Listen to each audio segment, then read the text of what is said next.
tous, ravis de vous retrouver comme chaque week-end dans Smart Future, votre rendez-vous de l'innovation ou comment les entreprises réinventent notre quotidien. Au sommaire de cette émission, la course à l'innovation dans le sport. Drones, chaussures intelligentes, qu'elles soient au service des performances sportives ou de l'expérience spectateur. L'innovation est aujourd'hui au cœur de la transformation du milieu sportif. Qu'apporte véritablement la technologie au secteur? Réponse en début d'émission. Comme chaque semaine, Smart Money, notre chronique consacrée au placement et investissement d'avenir. Aujourd'hui, l'industrie de la mode et du prêt-à-porter. Nous analyserons les tendances 2021 du marché. Et puis, dans notre deuxième partie d'émission, la mobilité urbaine, autopartage, vélo-partage, covoiturage, au centre des préoccupations environnementales notamment. Nous verrons si les villes sont vraiment prêtes à accueillir ces nouvelles formes de mobilité. Mais tout de suite, je vous le disais, on parle de sport et d'innovation sur Bismart.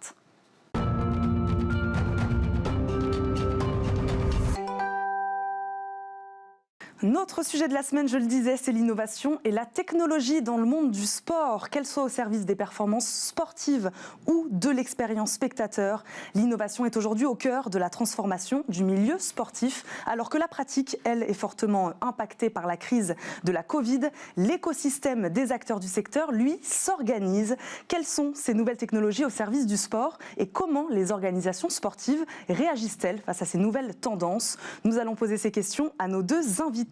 Pierre-Éric Perrin, cofondateur de Mawenzi Partners, cabinet de conseil en stratégie et organisation, expert des questions relatives au sport, est avec nous. Bonjour.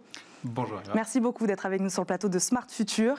Benjamin Carlier, directeur associé Olbia Conseil, spécialiste en communication digitale et qui accompagne les acteurs du sport, est également avec nous en visioconférence. Bonjour Benjamin. Bonjour. Merci d'être avec nous. Le monde du sport est-il en train de vivre sa révolution technologique, selon vous ? Alors le monde du sport vit une révolution, ça c'est certain. Le monde du sport vit cette révolution depuis quelques années. Alors comme souvent les crises sont un facteur d'accélération de ces tendances. On voit là globalement un impact assez fort du Covid. On va simplifier autour de 30% de chiffre d'affaires en moins pour la filière. En revanche, un sujet très intéressant et plein d'opportunités par rapport à différents enjeux qui sont révélés par cette crise, que la plupart des acteurs du sport, dont ils avaient conscience en tout cas auparavant, et qui maintenant se manifestent de manière assez structurelle. Et je parlerai d'enjeux... Quels sont ces enjeux, Pierre-Éric Perrin ? Oui, je parlerai d'enjeux sociétaux. D'abord, sociétaux, je rentrerai dans le détail plus tard, mais sociétaux autour de la pratique pour tous, notamment autour de l'environnement, bien évidemment. On pourrait parler de gouvernance aussi, quand on parle d'enjeux sociétaux. On peut parler aussi d'enjeux économiques. C'est une filière très importante, quasiment 80 milliards d'euros pour les entreprises du sport. Donc autour des sponsors, autour des organisations sportives et autour des nouveaux modèles. Et puis plein de nouvelles entreprises qui arrivent aussi dans ce milieu, notamment des startups. Exactement, la Sportec qui est très impliquée sur ces sujets-là, autour de la relation avec les fans, autour de l'événementiel, du spectacle. Spectacle soit dans le stade, soit à la maison. Et on aura un certain nombre d'exemples à citer aussi là-dessus. Et par ailleurs, enfin, le dernier enjeu qui est l'enjeu sportif, bien évidemment, pour accompagner les sportifs amateurs ou professionnels dans leur performance. L'objectif, c'est bien, pour les organisations sportives, d'aller gagner des médailles. Évidemment. Benjamin Carlier, de quelle manière, selon vous, le secteur a évolué ces, on va dire, 10 dernières années et peut-être encore plus ces derniers mois ? Ce qui est intéressant, c'est de voir que, comme le disait Paul Virilio, j'aime beaucoup cette phrase, le sport a toujours été la propagande du progrès. Donc on a toujours innové pour le sport, pour des raisons de sécurité, pour des raisons d'équité, pour des raisons de performance. Et ces trois notions qui sont essentielles dans l'innovation et le sport, dans la technologie et le sport, sont encore présentes aujourd'hui.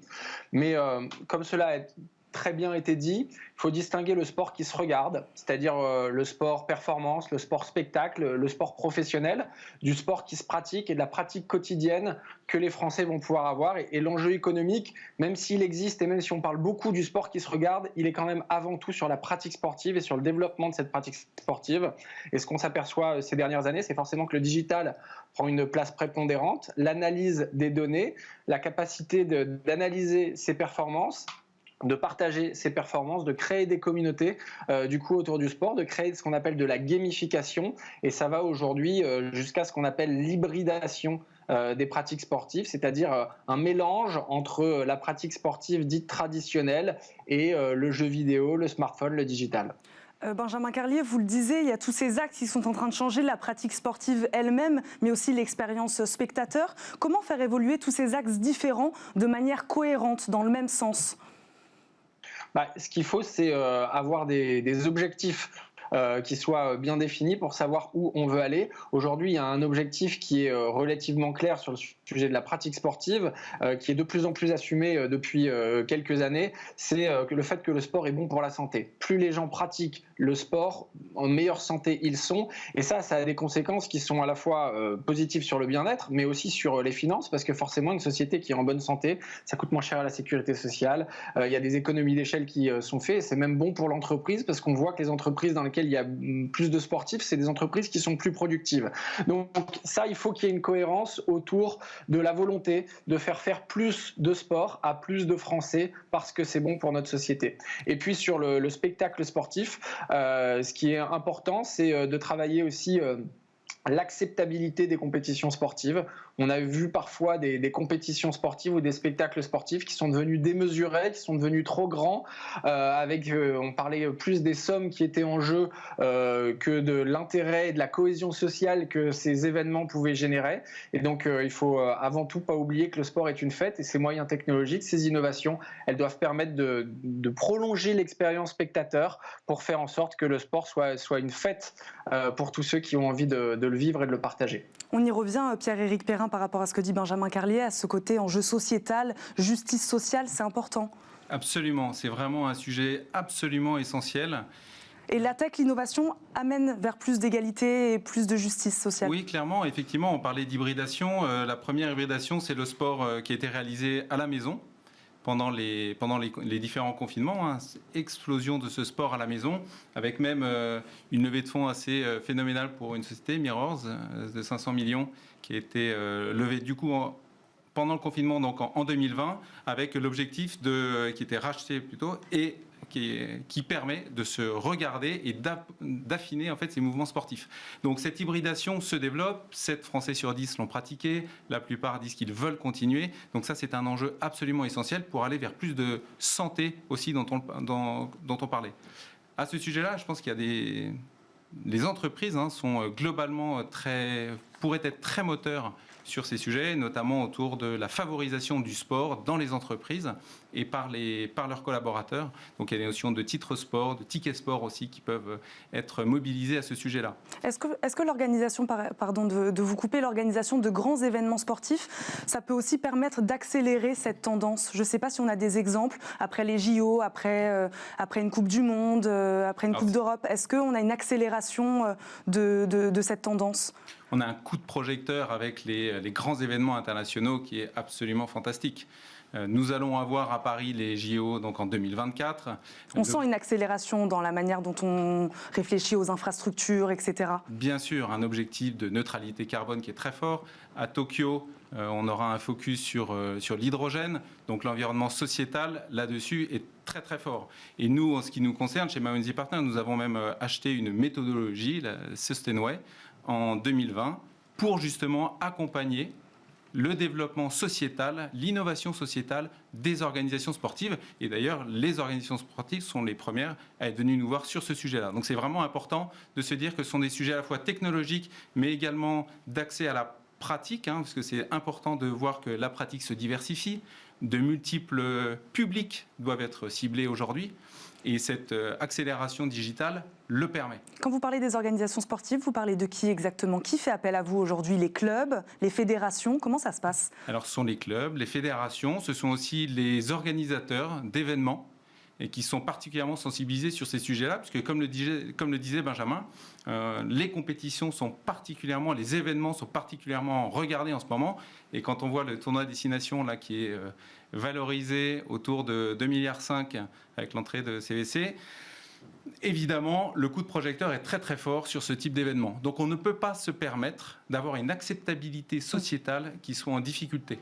Chez Olbia Conseil, Benjamin Carlier, comment ça se passe ? C'est pareil ? C'est les clubs sportifs, les fédérations qui font aujourd'hui appel à vous ?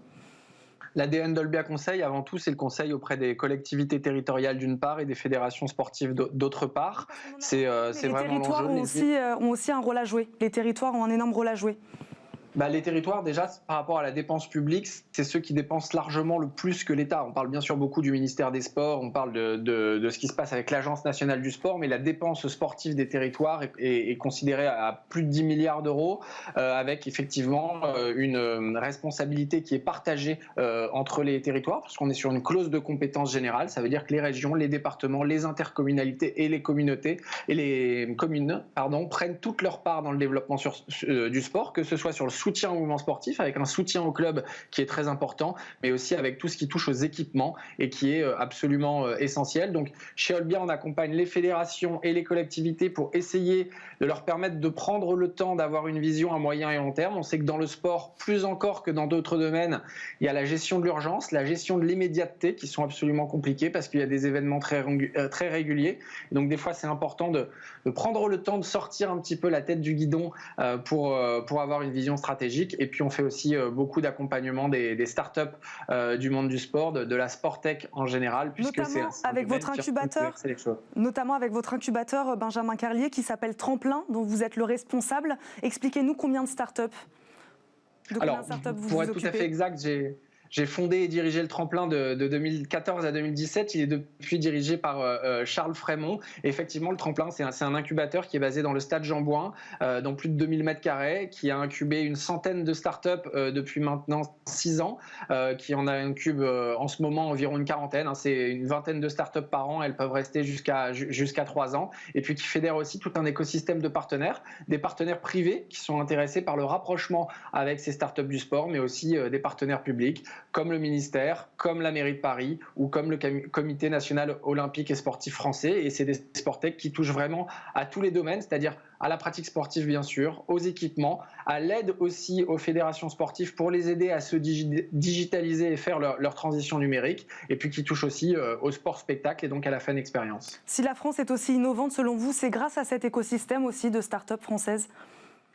Alors oui, la France est en avance sur l'univers des startups et de la Sportech en général, donc c'est effectivement quelque chose qui est très très important. Et puis la France a aussi une tradition d'innovation dans le sport qu'il ne faut pas oublier, puisque notamment sur tout ce qui touche au matériel sportif, on a quand même des grandes marques historiques qui ont innové dans le sport, dans le tennis avec Babolat, dans le cyclisme avec Look, et puis dans tous les sports avec Decathlon aujourd'hui. Donc on a quand même des grandes entreprises traditionnelles françaises qui ont eu cette volonté d'innover tout au long de leur parcours et qui se rapprochent, pour bon nombre d'entre elles d'ailleurs, des Sportech pour continuer cette évolution. Pierre-Éric Perrin, vous vouliez réagir? Oui, il y a effectivement un sujet qui est clé autour de la Sportech et autour de l'évolution de ces organisations, c'est le lien direct avec les pratiquants.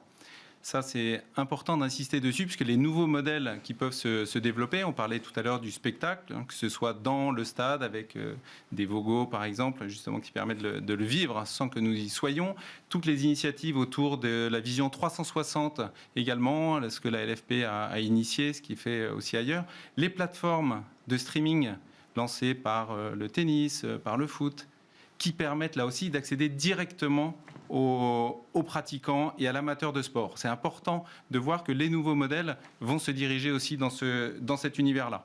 Et on voit d'ailleurs des startups que je trouve intéressantes. Oui, c'est bien parce que vous nous donnez des exemples là justement dans le football notamment. Si vous en avez d'autres, n'hésitez pas, Pierre-Éric Perrin. Oui, effectivement, des startups Vogo, donc que je trouve particulièrement intéressante. WeWorld aussi, qui est intéressante, puisque WeWorld, ça permet de valoriser en euros le nombre de pas qui ont été réalisés dans la journée.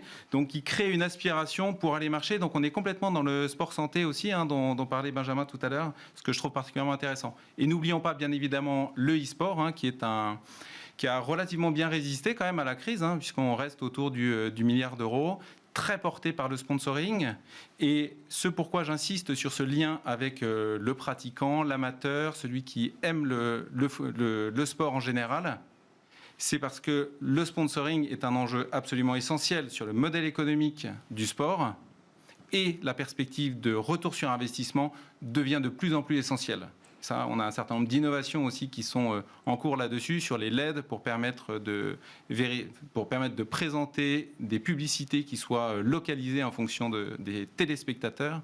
Donc tous ces sujets-là permettent de montrer, de valoriser en fait une base de pratiquants, d'amateurs, auprès des sponsors qui derrière pourront y trouver un retour sur investissement et éviter des désaffections qu'on a pu voir ces derniers temps dans le sponsoring du sport. Pierre-Éric Perrin, il nous reste quelques secondes. Est-ce qu'il y a des sports aujourd'hui qui utilisent plus particulièrement la tech, qui sont plus particulièrement innovants? Peut-être le football, qui est un secteur qui génère beaucoup d'argent, parce qu'il faut des investissements quand même.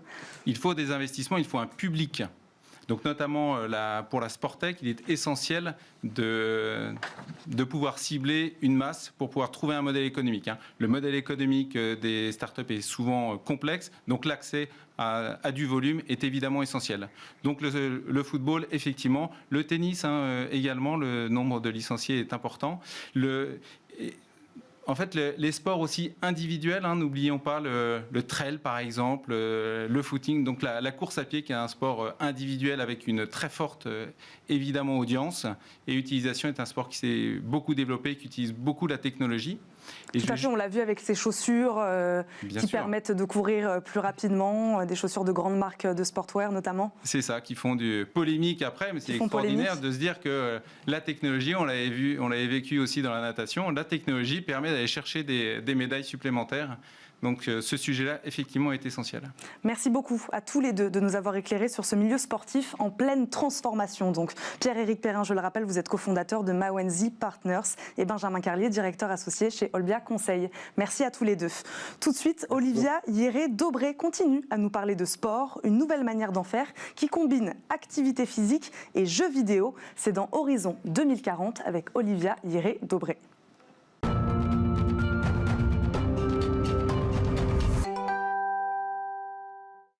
Gagner des super pouvoirs comme dans un jeu vidéo tout en faisant du sport. C'est le concept original de la start-up française ST37, présentée au CES 2021, le plus grand salon mondial high-tech. Cette start-up propose une plateforme en ligne où on peut organiser des challenges fitness face à d'autres sportifs partout dans le monde. S'entraîner avec l'aide d'un arbitre virtuel, mais aussi recevoir des points sur le modèle des jeux vidéo quand un exercice est bien réalisé. Alors comment ça marche? Il suffit d'abord de se connecter sur cette application et bien brancher sa caméra. 2 étapes de compétition s'offrent alors à l'utilisateur. D'abord, des compétitions d'entraînement. Pendant ces exercices de fitness, on se voit à l'écran et on peut se corriger au fur et à mesure grâce à l'intelligence artificielle. Il y a en fait un assistant virtuel qui joue le rôle d'arbitre et de coach et qui guide la séance et analyse en temps réel vos exercices. Par exemple, comme vous pouvez le voir à l'image, si mon épaule est trop basse, eh bien, je peux me repositionner pour arriver dans le vert. Et là, attention, pas question d'être mou, la justesse des mouvements est évaluée et ça compte aussi pour la suite. Après, les choses sérieuses commencent avec les compétitions publiques. Pour celle-ci, la plateforme demande de choisir vos adversaires. Vous pouvez alors rivaliser avec les joueurs dans le monde entier, défier des membres de votre famille ou des amis. Alors, qui fera le plus de pompes en un temps limité? Le défi est lancé. Et là où cette application s'inspire des jeux vidéo, c'est qu'au fur et à mesure que les personnes s'entraînent et s'affrontent, elles gagnent des points pour passer au niveau suivant, débloquer de nouveaux exercices et améliorer leur classement par ville, par pays ou même à l'international. Il y a même des super pouvoirs, ces points qui vous permettent d'obtenir des avantages comme du temps supplémentaire ou rendre l'entraînement plus difficile pour l'adversaire. Enfin, toutes ces vidéos sont enregistrées et stockées dans une bibliothèque en ligne. L'utilisateur peut les visionner après la séance et grâce à un algorithme qui séquence ses mouvements, les analyser en détail pour améliorer ses performances. Cette plateforme est encore au stade de prototype. Elle devrait être accessible grâce à un abonnement mensuel, mais le montant et la date de sortie ne sont pas encore définis. On retrouvera bien sûr Olivia la semaine prochaine dans Smart Future, mais tout de suite, c'est l'heure de Smart Money. Retrouvez Smart Money au cœur de Smart Future avec eToro, leader mondial des plateformes de trading social.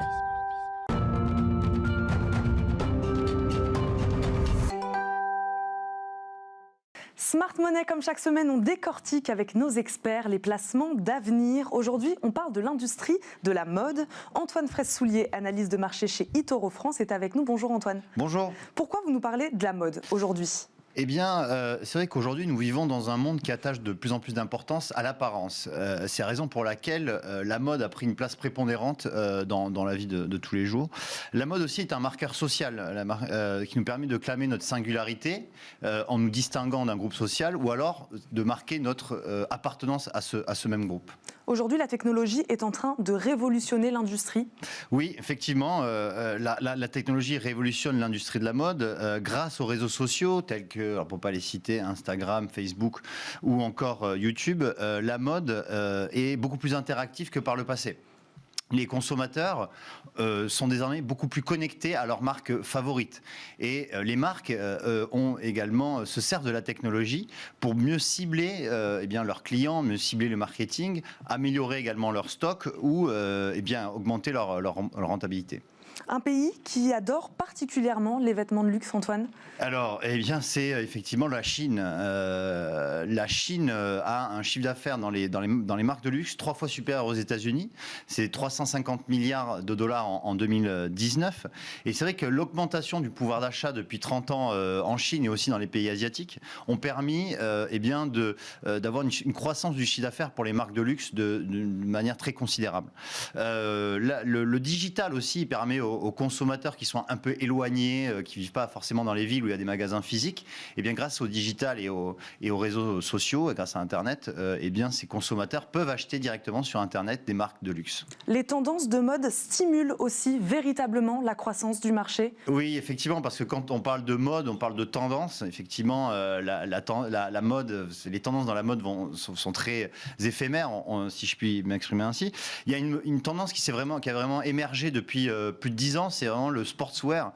Alors le sportswear qui permet de faire du sport, mais également d'avoir des tenues décontractées chez soi, est un marché qui, en 2018, était évalué à 155 milliards de dollars et qui, en 2026, est estimé à 260 milliards de dollars. Donc ça fait une croissance annuelle de 7% par an. Il y a également un sous-secteur, si je puis dire, dans le sportswear, c'est les baskets. Les baskets, on le voit... Sous-secteur, pas vraiment. Ça fait partie du sportswear, effectivement. Les baskets, les ventes de chaussures de sport aux États-Unis sont en train de dépasser celles de chaussures de ville, entre guillemets. Et il y a une autre tendance qui a émergé, c'est la mode éthique qui s'inspire du commerce équitable. C'est vrai qu'il y a une prise de conscience générale du mode de fabrication des vêtements, des conditions de travail qui sont parfois qui ont été par le passé vraiment très compliquées.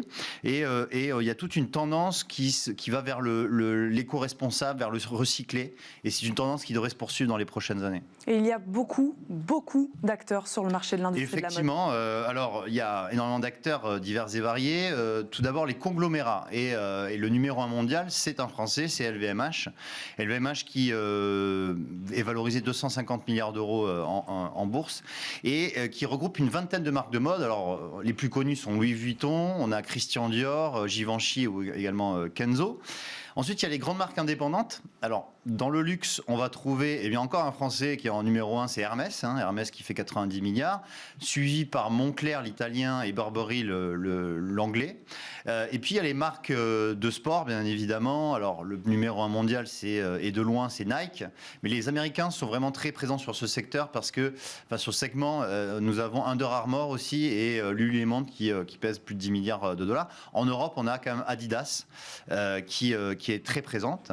Et puis, on a également ce qui compose le marché, c'est les acteurs du prêt-à-porter ou le fast fashion, comme on appelle. Le leader, c'est encore un Européen, c'est Inditex. Inditex, qui est la maison mère de Zara, qui pèse plus de 90 milliards d'euros quand même en bourse. Et puis, on a également le Suédois H&M. Et enfin, les derniers acteurs sont les nouveaux arrivés dans les années 2000. Ce sont les plateformes en ligne qui vendent uniquement en ligne des vêtements. Et on a Zalando, on a l'allemand Zalando, et une boîte chinoise qui n'est pas très connue, mais qui pèse quand même 25 milliards de dollars, c'est VIP Shops. Voilà. Bon Antoine, vous allez nous dire s'il faut ou pas alors investir dans ce secteur. Eh bien, compte tenu de la croissance actuelle et future, les opportunités dans l'industrie de la mode sont énormes. La majeure des entreprises déjà ont su s'adapter à la pandémie mondiale.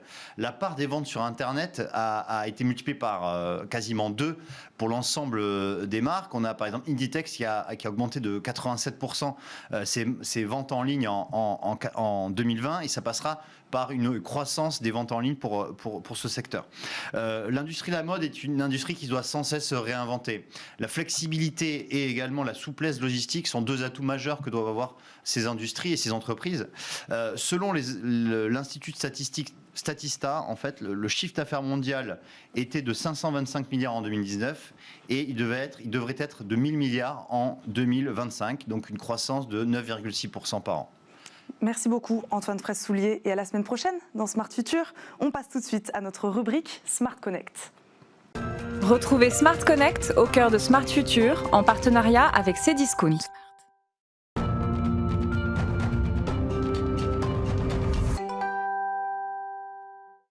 Cette semaine encore, on plonge dans l'univers du commerce digital. Romain Ogiela, CEO de ShipUp, est avec nous. Bonjour. Bonjour. Merci Romain d'être avec nous. ShipUp, c'est une technologie post-achat pour les e-commerçants. Vous voulez, c'est comme ça que vous présentez votre start-up, mettre fin à la frustration des commerçants après leur acte d'achat. Ça veut dire quoi? Fini le service après-vente long, laborieux, c'est ça? Oui, en fait, ce dont on se rend compte, et les acheteurs en ligne en font l'expérience, c'est que quand on a un problème avec la livraison de sa commande, mais en fait, en tant qu'acheteur en ligne, on est plus susceptible d'aller laisser des commentaires négatifs sur la marque, sur Internet, peut-être d'inonder le service client de questions, voire de refuser de revenir acheter sur le même site. Donc en fait, pour les e-commerçants, c'est hyper douloureux. Et ce qu'on va faire, c'est que on est connecté à leurs transporteurs, à leurs entrepôts. On suit toutes les commandes en temps réel pendant qu'elles sont préparées et livrées. Du début à la fin. Voilà, exactement, du clic jusqu'à la possession. Et on va permettre à nos e-commerçants, par exemple, d'envoyer leur propre notification de suivi à chaque étape plutôt que de laisser les transporteurs faire ça. On va leur permettre d'avoir une page de suivi sur leur propre site. On va leur envoyer des alertes quand un incident est survenu sur une commande ou quand on détecte qu'un client est mécontent au moment de sa livraison. Donc vous êtes là pour les rassurer finalement tout au long du processus. Exactement. Pourquoi l'expérience post-achat est-elle si importante? Vous en disiez un petit mot sur la fidélisation notamment. Ouais, en fait c'est hyper important parce que c'est une évolution de l'e-commerce qui arrive maintenant seulement à une phase de maturité. Et en fait, ce qu'on remarque chez les e-commerçants, c'est un peu 2 tendances. D'abord, il y a la grosse tendance Amazon. Les acheteurs en ligne savent que Amazon est très bon pour l'expérience post-achat. Amazon fait peur aux autres e-commerçants, donc nous, on leur permet justement de s'aligner au moins sur ce point-là qui est l'expérience post-achat, là où ils ne pourraient pas forcément faire la compétition contre Amazon sur les prix. Mais ça, c'est un élément sur lesquels on peut les aider. Et le deuxième point, c'est que les budgets d'acquisition clients aujourd'hui des e-commerçants sont très chers. La pub en lead est très chère et la compétition est de plus en plus forte. Du coup, ça coûte très cher de gagner un client qui ne reviendrait pas, qui n'achèterait qu'une fois.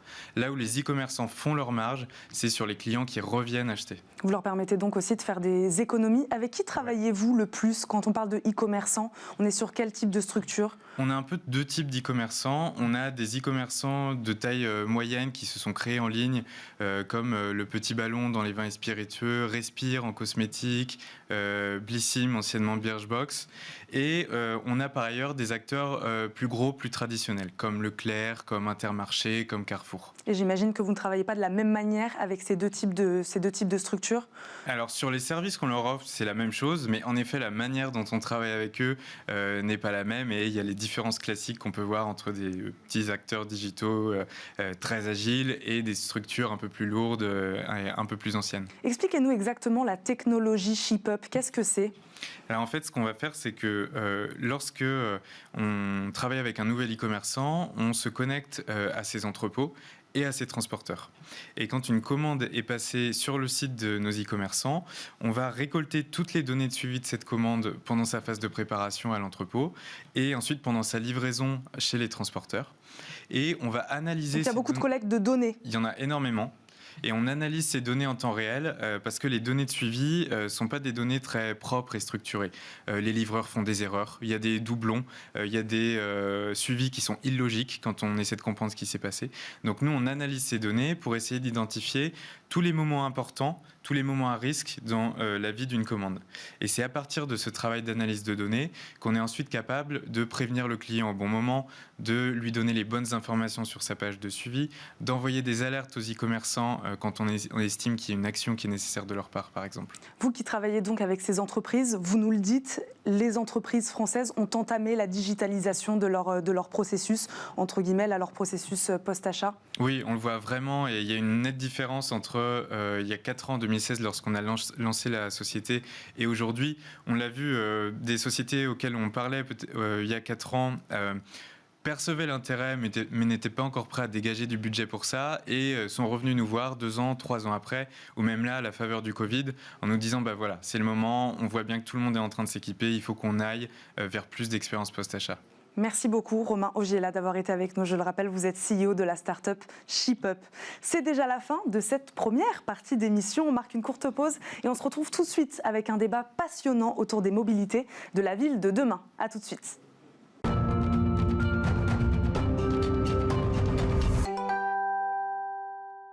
Merci de nous rejoindre sur Bismart. C'est la deuxième partie de Smart Future, votre magazine de l'innovation. 30 minutes ensemble pour décrypter les pratiques du monde de demain.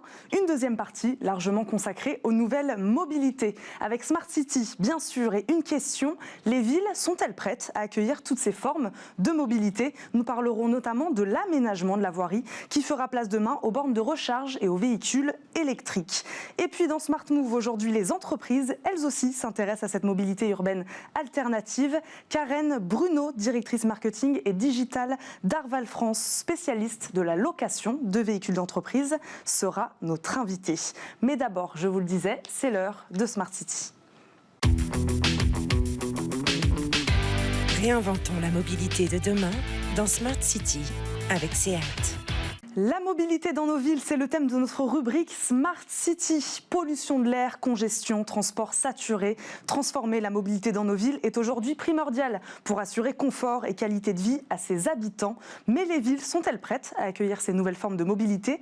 Comment adapter tout un cadre urbain à ces nouveaux enjeux? Nous allons poser ces questions à nos deux experts des Smart Cities. Laurent Hénard, ancien maire de Nancy et vice-président de la métropole du Grand Nancy, nous accompagne pour ce débat. Bonjour. Bonjour. Merci beaucoup d'être avec nous. Et à thème, Wes Latif, fondateur de IoTerop, spécialiste dans la cybersécurité, nous accompagne également en visioconférence. Bonjour. Bonjour. Merci beaucoup d'être avec nous sur le plateau de Smart Future. Peut-on déjà faire un tour de ce qu'on appelle les nouvelles mobilités urbaines, Laurent Hénard? Parce qu'on ne comprend plus très bien. En fait, pour une ville, c'est, à mon avis, toujours ne pas avoir d'a priori, justement. Je prends un exemple très concret, le véhicule électrique. Est-ce qu'il doit être avec des batteries et des bornes de recharge? Est-ce qu'il faut, à l'échelle d'une métropole, partir sur un programme hydrogène en l'ouvrant au-delà des grandes flottes publiques et privées aux particuliers, ce qui veut dire qu'il faut s'adosser à un industriel qui a un réseau de distribution? La solution que vous avez finalement, c'est d'essayer de préparer les deux. C'est la même logique avec évidemment les vélos en libre-service, les trottinettes en libre-service. Est-ce qu'on doit avoir des stations? Est-ce qu'on doit plutôt favoriser le free floating? Est-ce qu'on essaye de faire une solution? C'est l'option qu'on avait prise à Nancy entre les deux, c'est-à-dire du free floating, mais quand même arrimé à des arceaux pour qu'on n'ait pas à mettre de l'ordre dans l'espace public. Voilà, je pense qu'il faut se garder de tout a priori. Il faut avoir simplement deux objectifs. Le premier, c'est décongestionner les villes, parce que de toute façon, le système avec l'automobile traditionnelle dans les grandes métropoles qui se densifie avec de plus en plus d'activités et d'habitants est un système qui se congestionne. Donc même si on est pour la bagnole, il faut du transport en commun. Deux tiers de la population mondiale qui vivra dans les villes d'ici 2050, là, voilà. Il faut trouver des solutions. Et donc il faut trouver des solutions alternatives mais performantes avec un bon niveau de service, de ponctualité, de fiabilité, de rapidité à la voiture individuelle. Et puis l'écologie nous impose aussi de favoriser les modes propres et de favoriser tout autant le transport individuel propre comme le véhicule électrique par exemple, que le transport en commun. Est-ce que ce que vous nous dites, c'est que les solutions sont là, mais peut-être que les infrastructures manquent actuellement? Alors, je dirais presque l'inverse. D'accord. Les solutions sont très nombreuses et il faut aider les décideurs publics à les évaluer. Moi, de métier, je suis avocat et le cabinet auquel j'appartiens travaille justement auprès des collectivités publiques sur ces questions. Et on voit que la première chose qui manque, c'est l'évaluation de chaque outil, la compréhension de chaque outil. Et puis, deuxièmement, il faut peut-être justement garder une certaine adaptabilité des espaces publics parce que les choses peuvent changer très vite et que vous n'allez pas tout le temps mettre votre ville en travaux. Donc, c'est d'ailleurs quelque chose qui, par exemple, milite pour le tram sur fer. Quand vous prenez une longue durée, depuis le début du XXe siècle, finalement, le tram sur fer, c'est l'infrastructure qui persiste. Et je pense que du coup, il faut pouvoir basculer d'une file de véhicules en stationnement, par exemple, à une piste cyclable bidirectionnelle, pouvoir revenir en aménagement à du véhicule en stationnement, avoir les réseaux déjà prévus pour mettre des bornes, etc., etc., etc. Je crois qu'il faut essayer La ville de demain sera adaptable. Et il faut qu'elle soit adaptable. Il faut qu'elle soit souple, réactive, adaptable. Atem Weslati, les technologies seront partout dans la ville de demain, selon vous? Oui, absolument. La ville intelligente, c'est avant tout une ville hyper connectée qui va pouvoir fournir à ses concitoyens des services ultra innovants. La 5G. On parle beaucoup de la mobilité urbaine, effectivement, que les véhicules électriques, mais aussi quels sont les services au-delà de la mobilité que les concitoyens vont pouvoir avoir accès. Donc typiquement, trouver, géolocaliser des places de parking, des places de stationnement en temps réel, pouvoir améliorer leur qualité de vie au quotidien, c'est-à-dire avoir des réseaux d'eau, d'électricité plus économes qui vont réduire leur empreinte énergétique, savoir ce qu'ils consomment, ce que la ville consomme pour aussi réduire la facture énergétique et l'empreinte énergétique à long terme. Ça, c'est les effets, en tout cas écologiques, qui sont attendus avec ces nouveaux usages. Je vais vous donner quelques exemples très concrets sur lesquels on travaille. Notamment en Australie. On travaille avec un des constructeurs mondiaux de compteurs d'eau connectés, intelligents. Vous savez, l'Australie, c'est l'un des pays les plus arides de la planète. Et donc la ressource en eau est absolument critique. Ce qu'il faut savoir, en France, par exemple, c'est qu'il y a 20% de la consommation totale de l'eau qui part en fuite. Donc c'est quand même 128 millions de mètres cubes par an qui partent dans la nature, qui est gaspillé.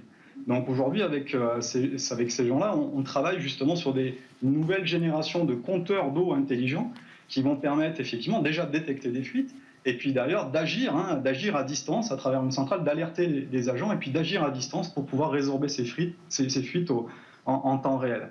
Et donc l'objectif, c'est évidemment de mettre en place des réseaux d'eau beaucoup plus économes, des réseaux d'eau qui vont nous permettre de réduire notre empreinte énergétique sur la planète et puis surtout de sauvegarder cette ressource critique qui est l'eau. Laurent Hénard, Atem Weslati nous parle là d'une solution très concrète, très précise. Comment on harmonise et on associe ces acteurs du privé qui travaillent, qui réfléchissent à ces mobilités, à cette ville de demain, et les acteurs publics, les territoires, en tant qu'ancien maire de Nancy? Comment on harmonise tout ça? Je pense que d'abord, l'acteur public, il ne doit pas se désintéresser des réseaux. Ont été évoqués les réseaux. Je pense qu'il faut qu'ils se disent que, alors peut-être que la collectivité n'est pas obligée directement de gérer au quotidien le réseau, mais en tout cas, il faut que la collectivité se dise que les réseaux d'eau propre, réseaux d'eau usée, réseaux de chaleur, réseaux évidemment électriques, gaziers, réseaux numériques, parce que vous voyez bien le débat sur la 5G, les métropoles qui auront été fibrées à très haut débit, finalement, elles pourront prendre avec sérénité le débat sur la 5G, laisser du temps au temps. Les autres, si elles n'ont pas la 5G, elles n'auront pas cette ville intelligente avec une haute capacité de débit numérique qui est indispensable. Donc la collectivité doit se dire que les réseaux, c'est son affaire, qu'il faut qu'elle les commande. Alors après, elle choisit le montage juridique qui lui paraît approprié. Ça peut être la régie de gestion directe, ça peut être des délégations avec des partenaires privés, parce qu'il faut avoir la capacité à faire en sorte qu'un partenaire privé qui ne gère pas un réseau puisse quand même, pour la performance de son activité, en bénéficier. Et ça, c'est la collectivité publique qui le garantit. Il faut qu'elle s'en mêle tout le temps, il faut qu'elle garde un contrôle dessus, même si la gestion peut être bien sûr partagée avec le privé, qui apporte de la souplesse, de l'innovation, et qui souvent est en capacité de dire ce qui se fait ailleurs. L'exemple de l'Australie qui a été évoqué, mais c'est un exemple intéressant évidemment. Il faut s'inspirer des autres capitales mondiales, à l'échelle du monde entier. Bien sûr, c'est évident. Atem Weslati, pourquoi la ville intelligente ne s'est-elle pas développée plus rapidement? On connaît les enjeux, on a les solutions. Pourquoi autant pas de retard, mais pourquoi ça ne va pas plus vite? Alors, l'enjeu, effectivement, on l'a mentionné, hein, c'est les infrastructures nécessaires pour développer les usages et notamment accueillir ce foisonnement, parce que typiquement les objets connectés vont permettre justement d'amener cette innovation au service des concitoyens. Et pour pouvoir déployer massivement des objets connectés, il faut des infrastructures. Donc la 5G, effectivement, a un rôle primordial à jouer dans le développement de ces infrastructures, et on voit que en tout cas, c'est le cas en Australie, sur des réseaux 5G qui sont déjà matures, qui sont déjà opérés par des grands opérateurs, et on voit effectivement l'innovation arriver plus vite. D'où mon exemple des compteurs d'eau. Mais il faut qu'il y ait effectivement un investissement sur ces infrastructures pour pouvoir accueillir ce foisonnement, cette massification de technologies qui vont nous permettre d'être sur ces usages innovants. Laurent Hénard, vous vouliez réagir à ce que vient de dire Hatem Ouaslati. On voit bien que le sujet, là où ça peut s'étrangler, si je puis dire, là où il peut y avoir un goulet d'étranglement, c'est sur les tuyaux pour les données, pour les informations. La ville intelligente, c'est beaucoup de données, beaucoup d'informations, et donc ça veut dire qu'il faut des réseaux numériques de très haut débit. Et on voit bien que le débat en France, compliqué globalement, sur les ondes, les émetteurs, les récepteurs, les antennes relais, pousse, à mon avis, à ce qu'à titre de précaution, et pour ne pas perdre de temps, les villes qui ont des réseaux de fibres les montent en gamme, les montent en gabarit. On est capable de le faire ? Ah oui, bien sûr. Oui. Et pour celles qui ne sont pas fibrées, il faut le faire vite. À la rigueur, s'il y a une intervention publique qui est justifiée, c'est celle-là. Parce que je pense qu'on ne fera pas la 5G contre les habitants. Et plus on va sembler être pressé, même si on a besoin de la 5G pour leur qualité de vie, mais il faut le temps de leur expliquer, il faut le temps de les en convaincre. Donc l'alternative au moins un temps, c'est le réseau fibré. Beaucoup de grandes métropoles en ont un. Il ne faut pas le négliger, il ne faut pas le dédaigner, il faut l'entretenir, il faut le monter à niveau. Vous nous parlez tous les deux de villes connectées. Je ne peux pas m'empêcher de vous poser la question quand même de l'enjeu sécuritaire. Comment se prémunir des cyberattaques, par exemple, à Hatem Ouaslati ? Oui, absolument, vous l'avez mentionné, c'est un enjeu très important, et d'ailleurs un des freins aujourd'hui, en tout cas à l'essor massif, c'est la cybersécurité. Aujourd'hui, on parle quand même d'opérations critiques, on parle de réseaux électriques, on parle de feux de signalisation, on va parler effectivement de ces réseaux d'eau ou l'éclairage public, la gestion à distance de l'éclairage public. On ne peut pas se permettre qu'il y ait une cyberattaque qui permet par exemple l'extinction de notre éclairage public dans certaines villes, ou qui permet de compromettre la sécurité même de nos bâtiments. Souvent, effectivement, sécuriser un objet connecté, c'est pas comme sécuriser un ordinateur, c'est assez complexe. Et donc, il faut des méthodes, il faut des algorithmes, il faut un savoir-faire particulier. Aujourd'hui, dans tous les cas, les industriels ont pris conscience de cette nécessité absolue de sécuriser ces technologies, de sécuriser leurs objets connectés industriels, dès lors qu'en plus, ils ont des usages très critiques.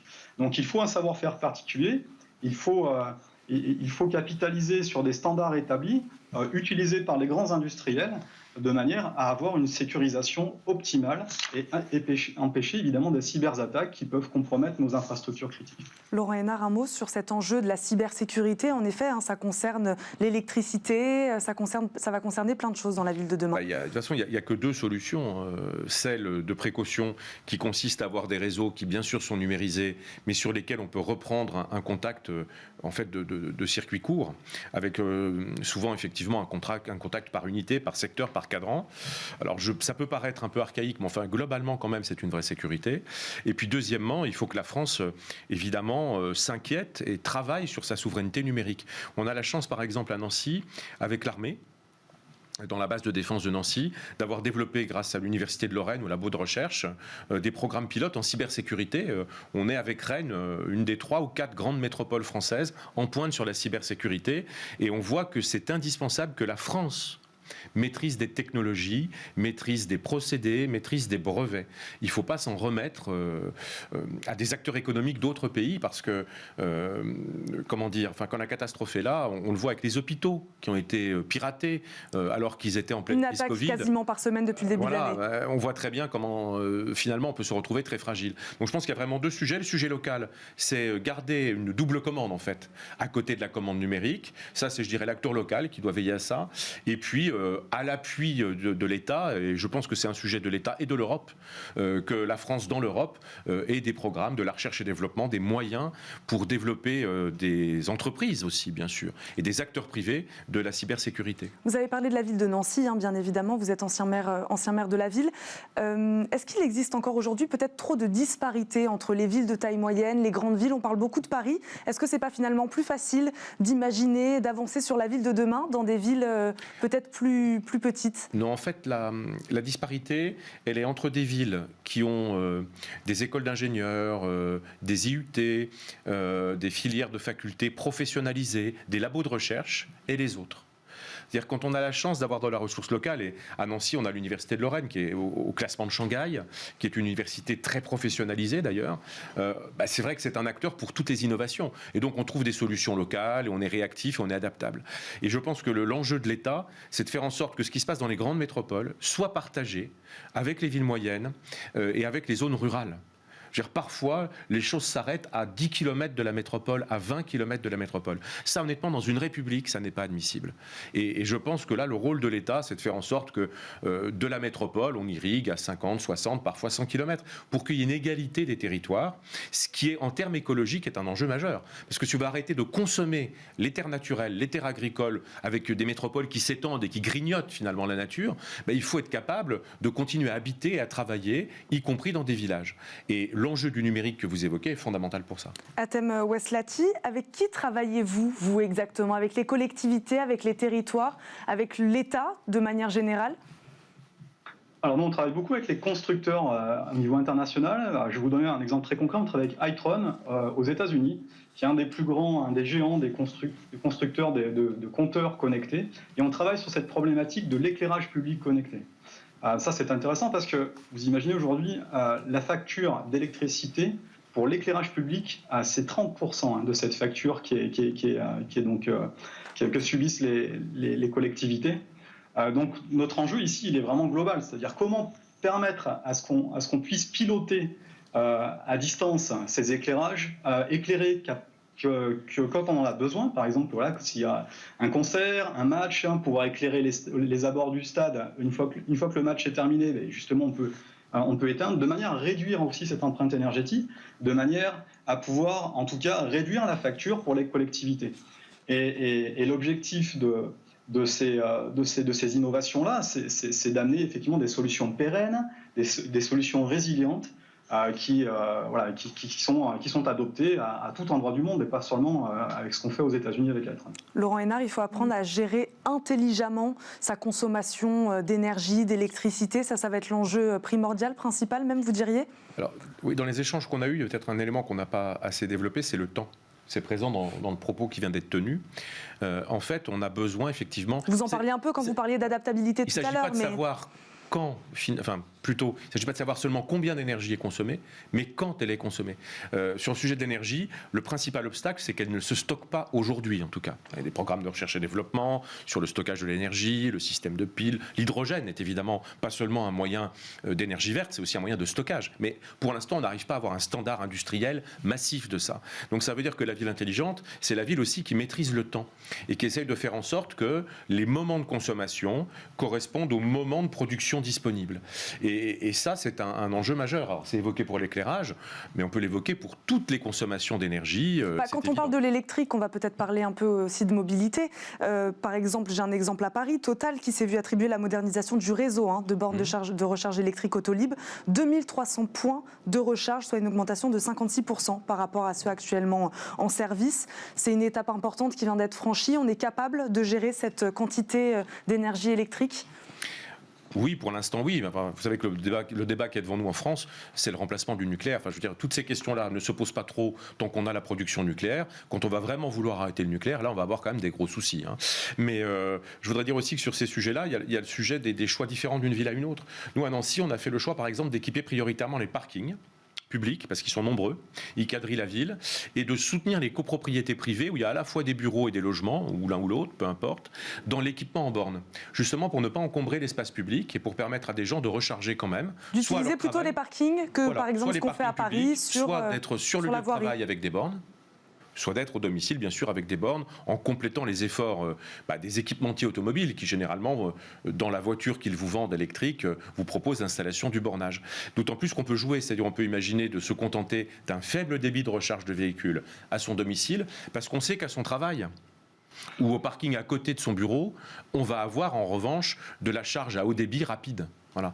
Donc je pense qu'à un moment donné, chaque ville doit trouver son point d'équilibre. Et ce qui est vrai à Paris n'est pas forcément à Nancy. Lorsque vous étiez maire de Nancy, Laurent Hénart, votre projet de faire de Nancy un territoire exemplaire sur le plan des mobilités s'accompagnait également d'actions sur l'alimentation, la biodiversité, l'énergie des déchets. Oui. Est-ce que selon vous, la transition d'une ville passe forcément par une démarche transversale? Oui, elle est nécessairement globale. La transition écologique, c'est une transition globale. Il n'y a pas que les mobilités, il n'y a pas que le bâti, que ce soit le bâti économique ou le logement. Il y a la façon de se nourrir, il y a le respect qu'on porte à la nature dans la ville, le fait d'y donner une plus grande présence, la biodiversité, c'est évident. Il y a le sujet bien sûr des déchets, de la durabilité des biens, de la capacité qu'on a à les recycler, à leur donner une nouvelle vie, ce qui amène aussi sur de l'économie sociale et solidaire, ce qui favorise les économies circulaires, comme on dit, c'est-à-dire l'économie locale en fait, le fait que les choses se passent le plus possible près de chez vous. Tout ça doit être conçu comme un plan d'ensemble, parce que c'est là où vous intéressez des industriels, premièrement, c'est là où vous pouvez vous permettre d'avoir des programmes de recherche et développement importants. Et puis c'est là où vous êtes efficace vis-à-vis des habitants qui ne peuvent pas trouver une contradiction entre ce que vous leur dites sur le transport et ce que vous faites sur les cantines scolaires. Il faut que vous soyez cohérent quand vous êtes élu public. Ça demande aussi des gros investissements. Tout n'est pas dans le numérique. Par exemple à Nancy, j'imagine pas qu'on puisse avoir des mobilités écologiques sans avoir un tramway puissant que nous n'avons pas pour l'instant. Donc on voit qu'à un moment donné, il y a quand même aussi de l'investissement matériel, immobilier, physique qui est indispensable à côté du numérique. Les deux vont de pair. Atem Oueslati, il nous reste juste quelques secondes. Est-ce que vous êtes d'accord avec ça? La démarche doit être transversale pour construire cette ville de demain? Elle est non seulement transversale, mais elle est aussi interopérable, effectivement. Il faut faire en sorte que les solutions mises en place ne marchent pas dans des silos et puissent interagir ensemble. Les véhicules doivent pouvoir interagir avec la ville intelligente pour trouver des places de parking disponibles, pour pouvoir trouver des bornes de recharge disponibles. Et ces usages-là doivent être complètement ouverts. Merci à tous les deux, Laurent Hénart et Atem Oueslati, d'être venus sur le plateau de Smart Future. Tout de suite, on continue à parler nouvelles solutions de mobilité dans Smart Move.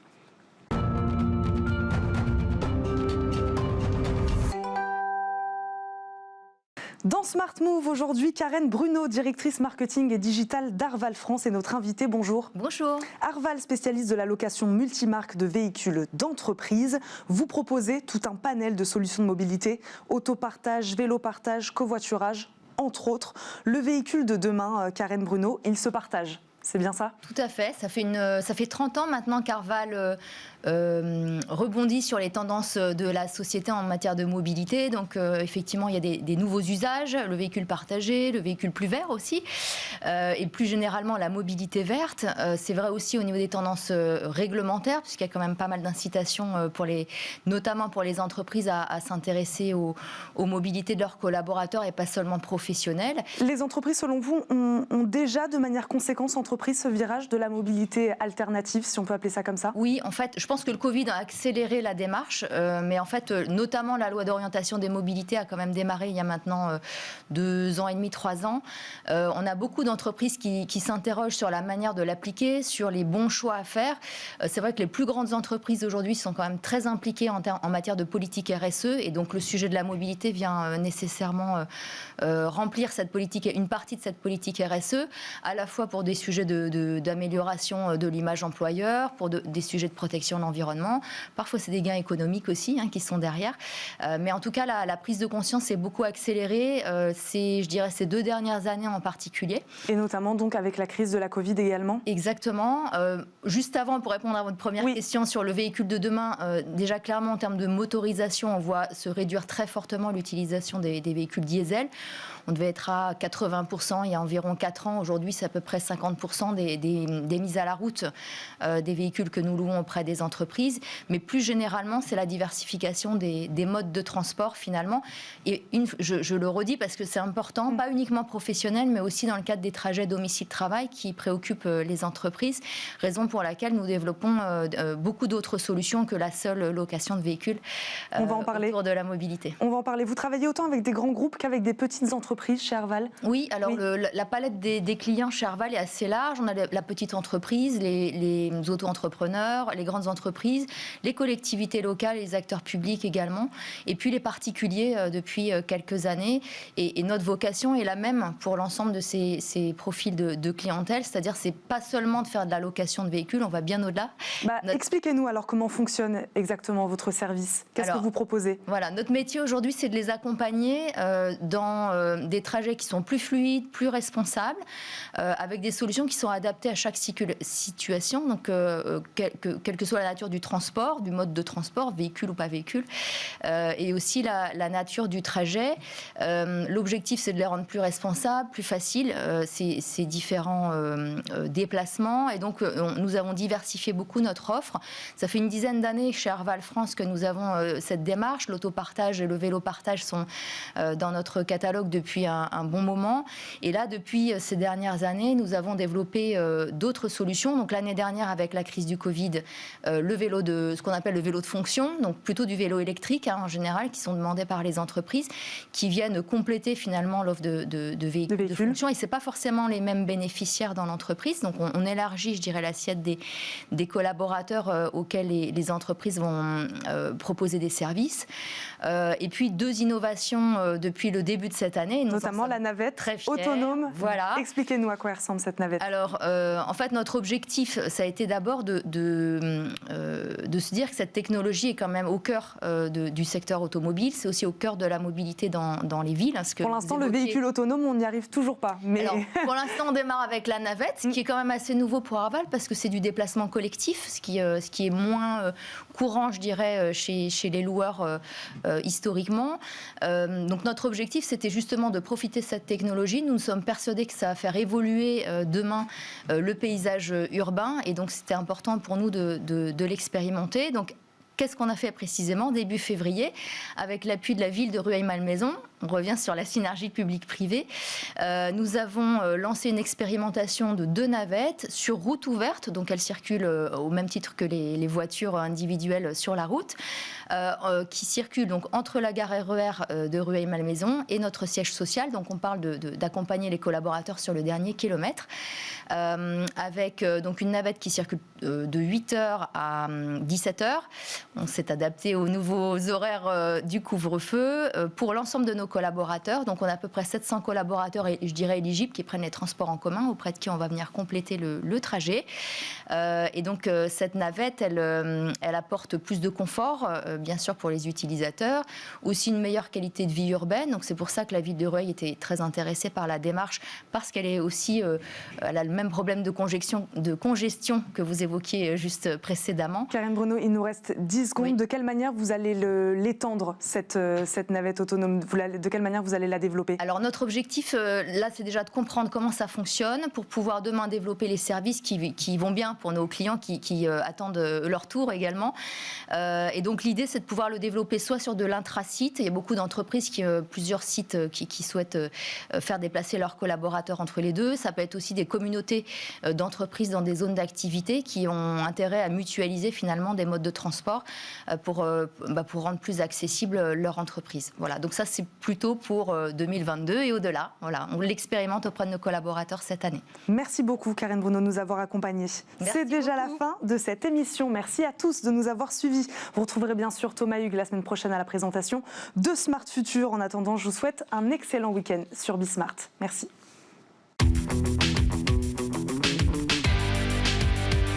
Ce programme vous a été présenté par SEAT.